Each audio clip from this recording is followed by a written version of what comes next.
Sherlock হতে গেলে একটা মিনিমাম ওয়াটসন লাগে। স্পেশাল ইনভেস্টিগেশন টিম এসিপি দত্তর আন্ডারে।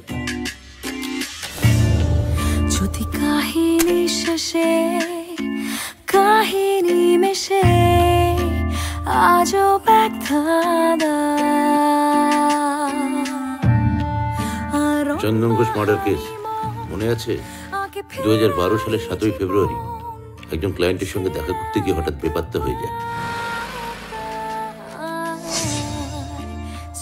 কিন্তু মারা যাওয়ার আগে ভিকটিমকে 2 হাত দিয়ে বেঁধে পিছমরা করে রাখা হয়, আর ওই অবস্থাতে গঙ্গায় ফেলে দেওয়া হয়। না না, ওর ওই সন্দেহবাতিক ছাড়া আর কোনো ডার্কনেস ছিল না। কথা হচ্ছে ওই লোকটাই কি আমাদের সাসপেক্ট? পুরো সত্যিটা এখনো আমরা জানি না। শঙ্কর্ষণ দেশে ফিরছে। শঙ্কর গুপ্ত পেইন্টার, বছরখানেক আগে একটা বইও লিখেছিলেন, কল্কি যুগ।